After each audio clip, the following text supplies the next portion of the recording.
Lorries used to come virtually every day and take this produce up to London. That's how we had an income initially. That was in 1946, after the war. Back in the immediate post-war years, my mother, Joan, my father, Geoffrey, and Albert, his brother, were casting around. They hoped to find a piece of land that they could start a farm on. However, their father at the time was against it, so that wasn't allowed. So in the end, they plumbed for a site called Frinton Road Nurseries, which is the site we still have today. We were told what produce to grow, and we got what the government at the time would say was a fair price. We had to have a license from the Ministry of Food to grow what they told us to grow and send it all to London, which was always a bit complicated, as anything with the government always is. We had to feed or help to feed the nation. And it went on from there. But it was a long time ago. We didn't have retail customers, only supplying the markets. The role played by the business in the community was probably quite limited, but I suppose it gave a degree of stability to people after the war, and then slowly it began to pick up into busier times, always in the spring, when people wanted to put fresh plants in their garden and seeds and potatoes and all that sort of stuff. So we were selling fresh vegetables, which people thought was wonderful, and fruit from the orchard, tomatoes, cucumbers, lettuces, etc., etc. And they were quite pleased to find somewhere growing that. Most people just wanted fresh vegetables.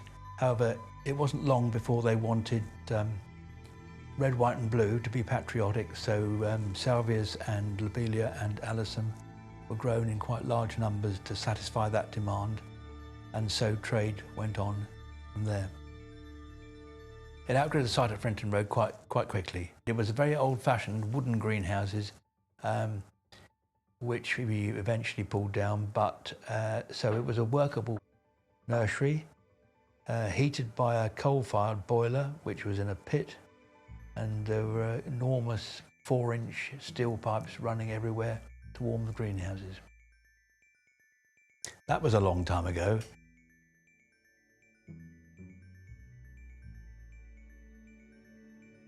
Very difficult to say these days what actually drives me. I think just seeing the success is sufficient, because it is very successful.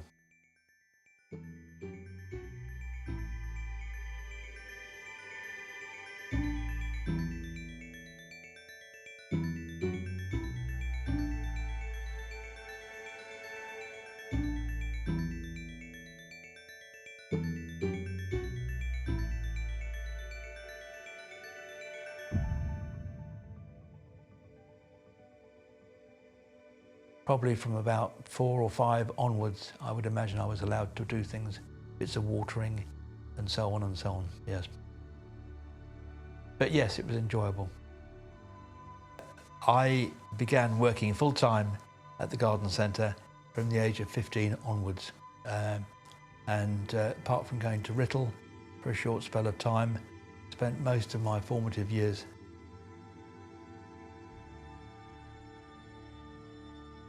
Writtle was a horticultural course, which I benefited from quite well.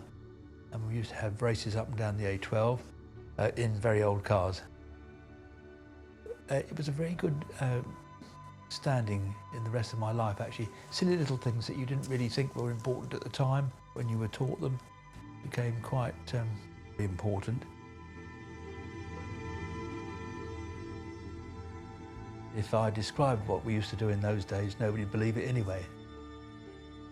We had an old-fashioned hand bell which used to sit on a wooden box at the end of our little entrance, and if a customer came in, they'd ring the bell and ask for service.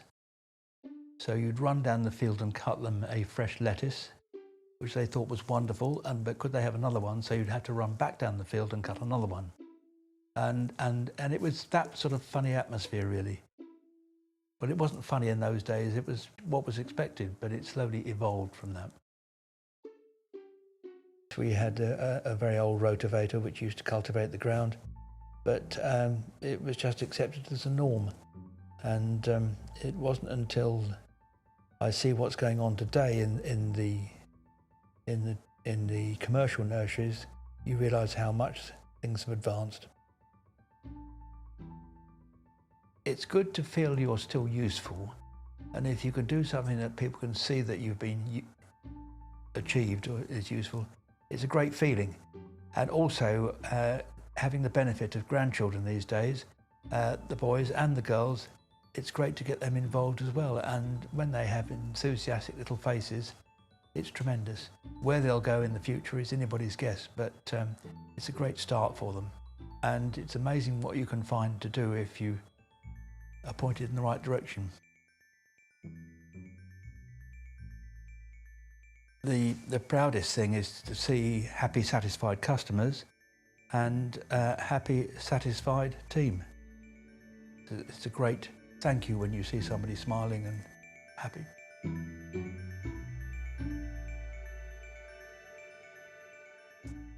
The focus of the garden centre has shifted massively over the years. Initially it was all about plants, and now it's a little bit about plants and a lot about all sorts of other things. Christmas displays, wonderful coffee shops which become full-blown restaurants, gift displays. It's incredible, and there doesn't seem to be any end to it. And out of this becomes a sort of haven of tranquility and friendship for customers. The experience and expertise which all the team possess and very enthusiastically show as well. But you've got to have the right passion for people and making it right and making it happen for them. And I think that's what, sadly, that some outlets don't seem to quite get it. My daughter Jo, who's Director of Buying, has increased the offering that we've had in gifts, Christmas and food products tremendously over the last few years. Retail is detail, always has been, and probably always will be, but it's not as obvious as it used to be. How has it changed? Different these days, because now instead of following fashions, we're involved in almost beginning to create them. And probably that will be very much a stronger part of business in the immediate future. It has a good location, that's quite important, and it has a good driving force at the top, and it maintains this service and civility, which I think is so important these days. People value being remembered or smiled at or spoken to. We would hope that the legacy that's been left or will be left is a sound structure for people to take in whatever direction they may feel is right at the time. Things change so much, it could be out of my imagination. So the evolution of the coffee shop, as we called it in those days, was long argued about before we actually got there. But however, when we were building the new shop, we did include an area of a small kitchen and a seating area, and it went on from there and became hugely successful. One lady and a kettle, yes. Absolutely incredible how it's changed now. And now it's goodness knows how many people. This character, Brian Steady, boy, they'll fill the car park up, drinking tea and coffee all day long. They won't spend any money. To a certain extent, that has happened actually, but it's great to see a full car park because it's a good advert.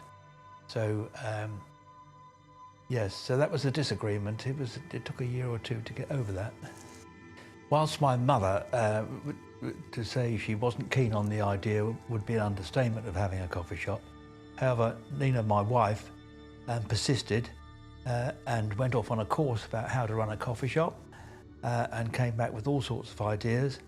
and bought some very expensive teacups, and off we went, bit by bit. So that quietened Mother down, and she eventually came to enjoy it a lot, as have many other people.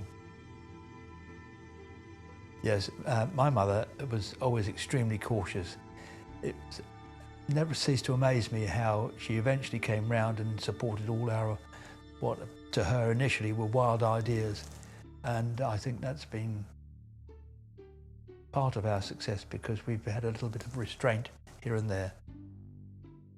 It's a very large part of our overall business, to be quite honest, and it never ceases to amaze me how successful it's become. And it wouldn't work without it by any means, the business. In the evolution of Christmas at Frinton, but very much was partly by the involvement of my wife Nina. She used to go and travel up to Harrogate, where she used to stay, and go to big exhibitions in various halls, choosing what she thought would be good products for us to sell at Christmas. And now they go all over the country, and all over the world almost, to choose products. Yes, it's evolved and changed so much over the years, and will continue to do so, I trust. It's something that should never be forgotten, that there's always a better way of doing things, or an easier or more efficient. But better, it means better service. Otherwise, it's perhaps not a good idea. And I'm just looking forward to what's coming next.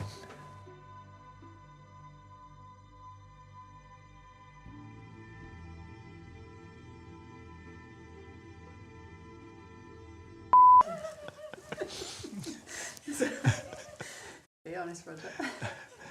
Principally, without realising it, it's begun to be run by fashions more than original sort of common sense.